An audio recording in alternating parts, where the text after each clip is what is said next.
Hello friends, welcome back to my channel. तो friends, आज की जो वीडियो है, इस वीडियो में हम साइंस के महत्वपूर्ण प्रश्नों को देखेंगे। जी हाँ दोस्तों, इस वीडियो में हमने जो साइंस के प्रश्नों को लिया है वह बीपीएससी द्वारा प्रीवियस ईयर में पूछे गए प्रश्न हैं। तो फ्रेंड्स, अगर आप टीआरई 3 एग्ज़ाम की तैयारी कर रहे हैं या टीआरई 4 के लिए पढ़ रहे हैं तो यह दोनों एग्ज़ाम के लिए बहुत ही महत्वपूर्ण वीडियो है। आप इसको लास्ट तक देखिएगा। अगर आप इस वीडियो को लास्ट तक अच्छे से पढ़ते हैं, सभी क्वेश्चंस को तैयार करते हैं, तो गारंटी है कि 3 से 4 नंबर का प्रश्न आपको इस वीडियो से देखने के लिए मिल जाएगा। क्योंकि इस वीडियो का जो हमने प्रश्नों को सिलेक्ट किया है वह 3-3, 4-4 बार बीपीएससी द्वारा पूछे गए हैं, तो इसलिए आप इसको अच्छे से पढ़िएगा। चलिए पहला प्रश्न देखते हैं। पहला प्रश्न आपका है कि पानी का घनत्व अधिकतम होता है। जी हाँ दोस्तों, अगर पूछा जाए कि पानी का घनत्व अधिकतम किस में होता है, कितने पर होता है, तो वह आपका क्या आंसर हो जाएगा? वह हो जाएगा 4 डिग्री सेल्सियस पर। जी हाँ दोस्तों, 4 डिग्री सेल्सियस पर पानी का घनत्व अधिकतम होता है और इसका जो आयतन है वह न्यूनतम होता है। तो इसको आप याद रखिएगा। अगला प्रश्न देख लेते हैं। अगला प्रश्न है कि 50 डिग्री सेल्सियस का मान फ़ारेनहाइट स्केल में है।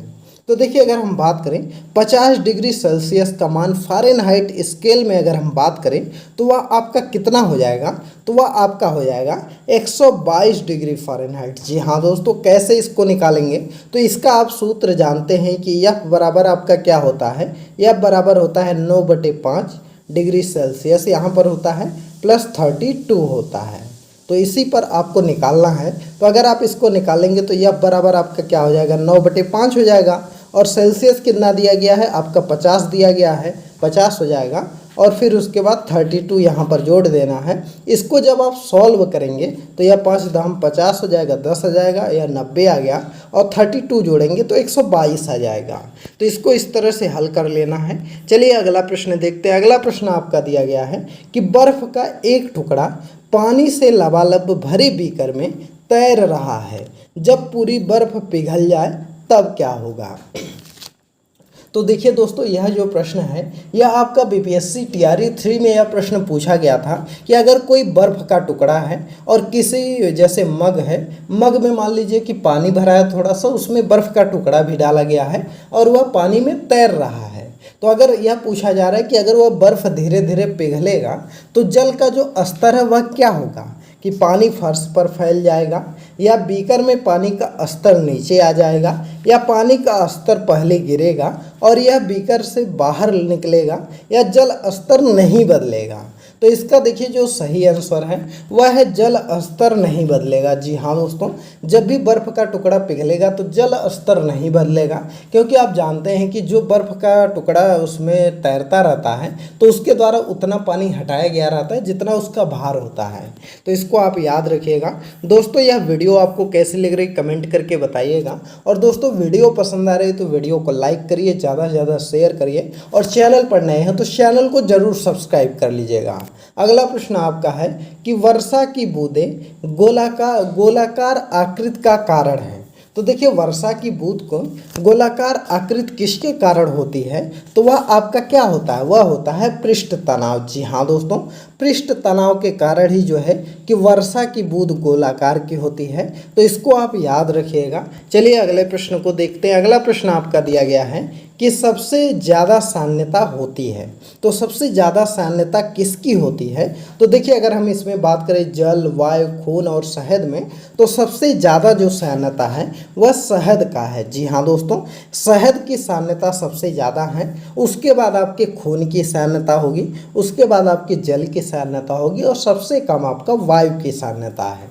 तो इसको आप याद रखिएगा। चलिए अगला प्रश्न देख लेते हैं। अगला प्रश्न दोस्तों आपका दिया गया है कि महासागर में ऊंची जल तरंगे कैसे आती हैं? तो देखिए, अगर हम बात करें महासागर में जो ऊंची जल तरंगे हैं वह आपकी आती हैं चंद्रमा से। जी हाँ दोस्तों, इसको याद रखिएगा। महासागर में ऊंची जल तरंगे जो हैं वह चंद्रमा के गुरुत्वाकर्षण बल के द्वारा ही आती हैं। और चंद्रमा पृथ्वी से सूर्य की तुलना में नज़दीक होता है। उसके आकर्षण बल के कारण जो है समुद्र की तरंगे ऊपर उठती हैं, और सूर्य के द्वारा लगने वाला आकर्षण बल उतना प्रभावी नहीं होता बदलता है, अतः सूर्य द्वारा जो है कि जल तरंगों चंद्रमा की तुलना में अधिक ऊपर उठ नहीं पाती हैं। तो इसको आप याद रखिएगा। अगला प्रश्न देखते हैं। अगला प्रश्न है कि जब एक पत्थर को चांद की सतह से पृथ्वी पर लाया जाता है तो क्या होता है। तो देखिए, जब एक पत्थर को चांद की सतह से पृथ्वी पर लाया जाता है तो इसका भार जो है कि बदल जाता है। जी हाँ दोस्तों, इसका भार बदल जाता है, परंतु द्रव्यमान नहीं बदलता। इसको आप याद रखिएगा। मास जो इसका जो भार है वह बदल जाता है, लेकिन जो द्रव्यमान है वह आपका नहीं बदलता है। तो इसको याद रखिएगा। अगर मान लीजिए कि कोई जो है कि वस्तु वहाँ पर 6 किलो की है और उसको अगर हम पृथ्वी पर लाएंगे तो 6 गुना बढ़ जाएगी, 36 किलो यहाँ पर हो जाएगा, क्योंकि चंद्रमा पर जो भार होता है वह पृथ्वी के भार का 1/6 होता है। तो इसको आप याद रखिएगा। अगला प्रश्न देखते हैं। अगला प्रश्न आपका है कि प्रेशर कुकर में खाना जल्दी पक जाता है क्योंकि। तो देखिए, प्रेशर कुकर में खाना जल्दी क्यों पचता है, उसका पक जाता है, उसका कारण आपका क्या होता है। तो उसका जो कारण होता है कि प्रेशर कुकर में उच्च दाब लगता है, जिसके कारण जो है कि पानी उच्च तापमान पर उबलने लगता है और प्रेशर ज़्यादा पड़ता है, दाब ज़्यादा पड़ता है, जिसके के कारण खाना जल्दी पक जाता है। तो इसका जो आंसर हो जाएगा वह बी वाला ऑप्शन हो जाएगा कि उच्च दाब के कारण पानी उच्च तापमान पर उबलने लगता है। तो इसको आप याद रखिएगा, बी वाला ऑप्शन आपका सही हो जाएगा। चलिए अगला प्रश्न हम लोग देखते हैं। अगला प्रश्न आपका दिया गया है कि सौर ऊर्जा निम्न में से किससे प्राप्त होती है। तो देखिए, सौर ऊर्जा, यह तो आसान प्रश्न आपका हो गया। सौर ऊर्जा निम्न में से किससे प्राप्त होगी, तो यह आपका सूर्य से प्राप्त होती है। इसको तो आप जानते ही हैं। अगला प्रश्न देख लेते हैं। अगला प्रश्न है सूर्य पर ऊर्जा का निर्माण होता है। जी हाँ दोस्तों, सूर्य द्वारा जो ऊर्जा का निर्माण होता है वह कैसे होता है। तो सूर्य द्वारा जो ऊर्जा का निर्माण होता है यह नाभिकीय संलयन द्वारा होता है। जी हाँ दोस्तों, नाभिकीय संलयन होता है, जिसके कारण जो है कि सूर्य से ऊर्जा मुक्त होती है। तो इसको आप याद रखिएगा। तो दोस्तों, यह 10 प्रश्न आपके हो गए जो कि फिजिक्स पोर्शन से हमने लिया था, जो कि मोस्ट इंपॉर्टेंट प्रश्न है और कई बार एग्जाम में पूछे गए हैं। तो इसको आप अच्छे से पढ़िएगा। चलिए आगे हम जो है कि केमिस्ट्री के प्रश्नों को देखते हैं, जो कि बहुत ही इंपॉर्टेंट है। और दोस्तों, अगर आपको इसका PDF वगैरह चाहिए तो आप हमारे टेलीग्राम चैनल से डाउनलोड कर सकते हैं। टेलीग्राम चैनल का लिंक इस वीडियो के डिस्क्रिप्शन में दिया गया है, तो वहां से आप डाउनलोड कर सकते हैं। अगला प्रश्न है कि CNG का मुख्य घटक है। तो देखिए, अगर हम बात करें CNG का जो मुख्य घटक होता है वह आपका क्या होता है, तो वह आपका होता है CH4। जी हाँ दोस्तों, इसका जो ऑप्शन आपका सही हो जाएगा वह CH4 हो जाएगा। इसको आप याद रखिएगा। इसके अलावा आपका CO2 नहीं होता है, N2 नहीं होता है, H2 नहीं होता है, CH4 इसका मुख्य घटक होता है। तो इसको आप याद रखिएगा। चलिए अगला प्रश्न देखते हैं। अगला प्रश्न है कि ऑक्सीजन अनुपस्थित होती है। तो इनमें से किस में जो है कि ऑक्सीजन अनुपस्थित होती है। तो देखिए, ऑक्सीजन की बात करें तो आपका सीमेंट में भी पाई जाती है, कांच में भी पाई जाती है और मिट्टी में भी पाई जाती है। आपका जो केरोसिन है उसमें जो है कि ऑक्सीजन अनुपस्थित होती है। तो इसको याद रखिएगा, इम्पॉर्टेंट है। अगला प्रश्न देख लेते हैं। अगला प्रश्न आपका है कि एंटीबायोटिक औषधि का एक उदाहरण है। तो देखिए, अगर हम बात करें एंटीबायोटिक औषधि का एक उदाहरण के बारे में, तो इनमें से जो पेनिसिलिन आपका है वह एंटीबायोटिक जो है कि औषधि है। जी हाँ दोस्तों, इन चारों में एस्पिरिन हो गया, पैरासीटामोल हो गया, क्लोरोक्विन हो गया या पेनिसिलिन हो गया। तो जो पेनिसिलिन है यह आपका एंटीबायोटिक औषधि है, इसको आप याद रखिएगा। इसके अलावा आपका एस्पिरिन हो गया, पैरासीटामोल हो गया, तो यह सब पीड़ानाशक एवं ज्वरनाशक औषधियाँ हैं। जो क्लोरोक्विन है यह मलेरिया रोधी औषधि है। तो इसको आप याद कर सकते हैं। अगला प्रश्न हम देखते हैं। अगला प्रश्न आपका है कि किस पदार्थ को एक अन्य पदार्थ के साथ गर्म करने से अम्ल बनता है। तो देखिए, अगर हम बात करें किस पदार्थ को एक अन्य पदार्थ के साथ अगर हम गर्म करें तो अम्ल बनेगा। तो देखिए, सोडियम क्लोराइड को जो है कि सोडियम क्लोराइड को अन्य पदार्थ के साथ अगर गर्म करते हैं तो वहाँ पर अम्ल बनता है। तो इसको आप याद रखिएगा, ए वाला ऑप्शन आपका सही हो जाएगा। चलिए अगला प्रश्न देख लेते हैं। अगला प्रश्न है कि जस्ते से बनता है।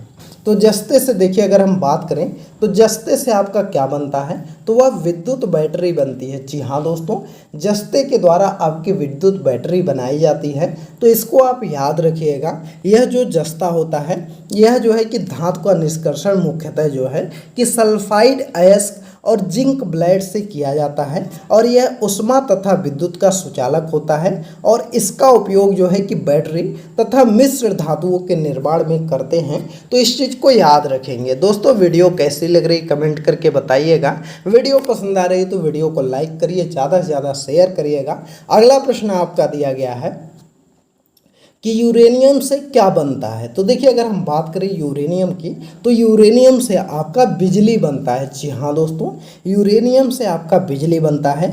यूरेनियम आपका एक रेडियो एक्टिव तत्व है और इसका उपयोग जो है कि नाभिकीय रिएक्टरों में जो है कि नाभिकीय ऊर्जा के स्रोत के रूप में किया जाता है। इसको आप याद रखेंगे। अगला प्रश्न देखते हैं। अगला प्रश्न है कि कोयले का उपयोग होता है।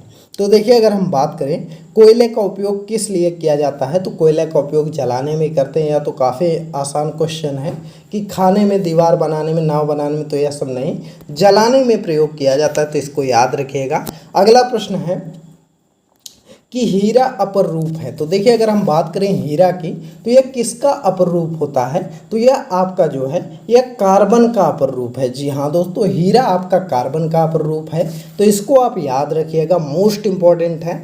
अगले प्रश्न को देख लेते हैं। अगला प्रश्न है कि मिश्रण के विभिन्न द्रवीभूत घटकों को उपयुक्त पदार्थ पर अधिशोषण द्वारा अलग करने की प्रक्रिया कहलाती है। तो देखिए मिश्रण के विभिन्न द्रवीभूतों घटकों के उपयुक्त पदार्थ पर अधिशोषण द्वारा अलग करने की जो प्रक्रिया है वह क्रोमेटोग्राफी कहलाती है। जी हाँ दोस्तों, उसको क्या बोलते हैं, तो उसको जो है कि क्रोमेटोग्राफी बोला जाता है। इसको आप याद रखिएगा, मोस्ट इंपॉर्टेंट प्रश्न है। और यह प्रश्न आपका TRD 2 वगैरह में पूछा भी गया था कि जो है कि विभिन्न द्रवीभूत घटकों को उपयुक्त पदार्थ पर अधिशोषण द्वारा अलग करने की प्रक्रिया क्रोमेटोग्राफी कहलाती है। अगला प्रश्न आपका है कि एक्सरे वर्णाक्षर, एक्स का मतलब किरण है।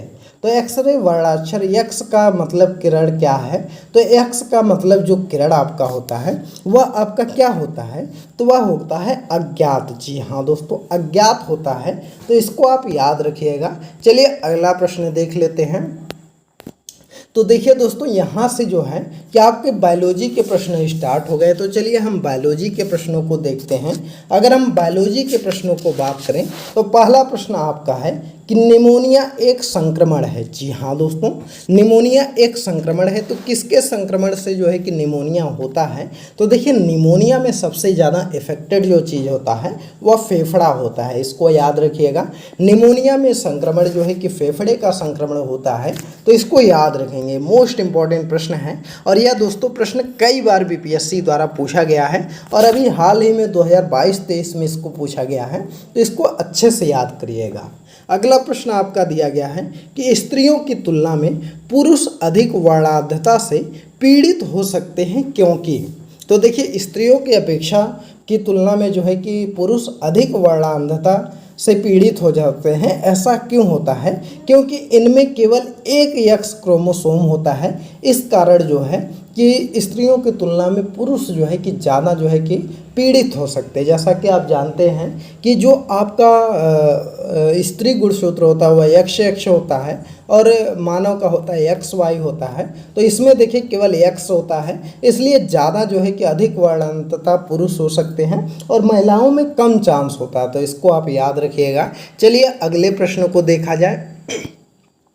अगला प्रश्न आपका है कि एस्पिरिन कहाँ से मिलती है। जी हाँ दोस्तों, अगर हम बात करें एस्पिरिन की तो एस्पिरिन आपका कहाँ से मिलती है, तो यह आपका एक पेड़ से मिलता है। जी हाँ दोस्तों, एस्पिरिन आपका एक जो है कि यह एंटीपायरेटिक ज्वरनाशक है और यह जो है कि यह दवाएं जो है यह आपका एक पेड़ होता है जिससे कि यह प्राप्त किया जा सकता है। यह जो है कि विलो वृक्ष की छाल से प्राप्त करते हैं।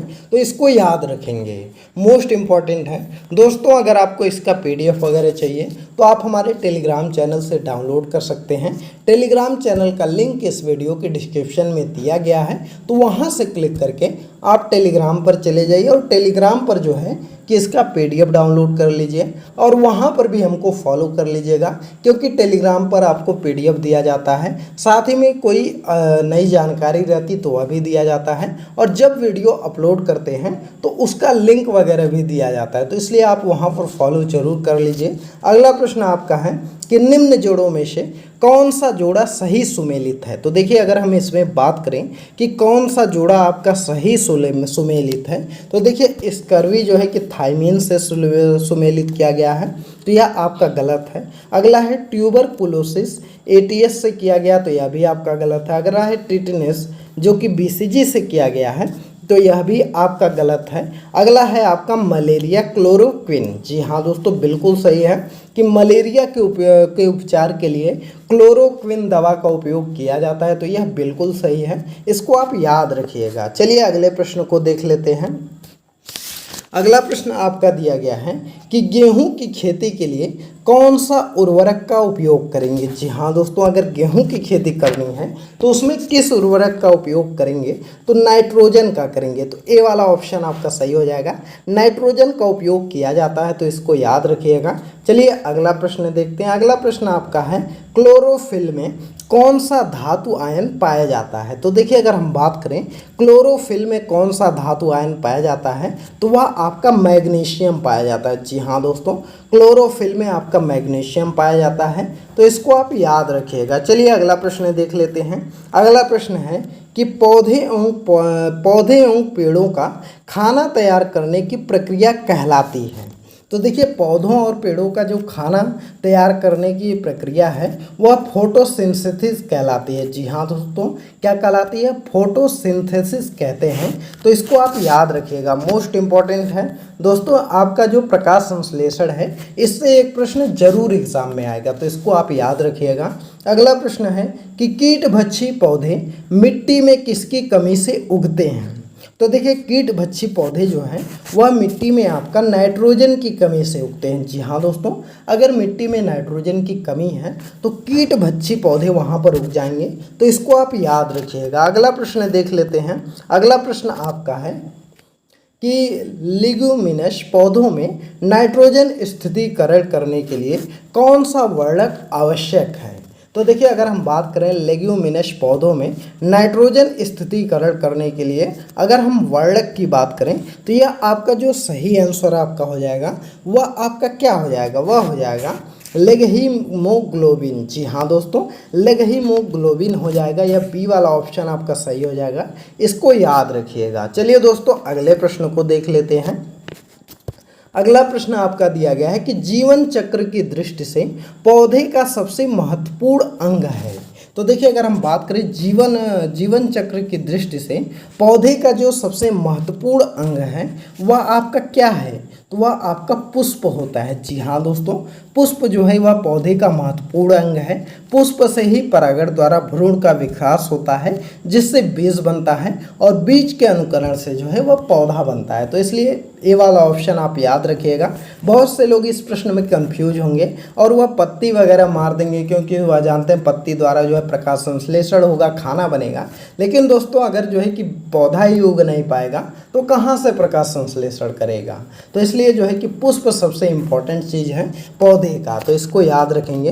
तो दोस्तों, यह टॉप 30 क्वेश्चन है जो कि साइंस के मोस्ट इम्पॉर्टेंट क्वेश्चन हैं, आप इसको अच्छे से पढ़ लीजिएगा। अगर आप इस 30 प्रश्न को तैयार करते हैं और जितने भी हमने पार्ट अपलोड किए हैं साइंस के, सभी पार्ट को देख जाते हैं, तो गारंटी है कि एक भी प्रश्न आपका साइंस का जो है कि नहीं छूटेगा, चाहे आप TRE 3 के लिए पढ़ रहे हैं या TRE 4 के लिए पढ़ रहे हैं, क्योंकि यह सभी प्रश्न कई बार एग्जाम में आए हुए हैं। और हमारे चैनल पर आपको प्लेलिस्ट मिल जाएगी, वहाँ पर जाइए और सभी वीडियो को रिपीट करके एक बार देख जाइए, और सिर्फ एक बार अगर रोज़ भी आप देखेंगे तो गारंटी है कि एक भी प्रश्न नहीं छूटेगा और प्रश्न यहीं से पूछा जाएगा। तो दोस्तों, यह वीडियो आपको कैसी लगी कमेंट करके बताइएगा, और वीडियो पसंद आई हो तो वीडियो को लाइक करिए, ज़्यादा से ज़्यादा शेयर करिए, और चैनल पर नए हैं तो चैनल को ज़रूर सब्सक्राइब करिए। चलिए मिलते हैं अगली एक नई वीडियो में एक नए टॉपिक के साथ, तब तक के लिए बाय बाय।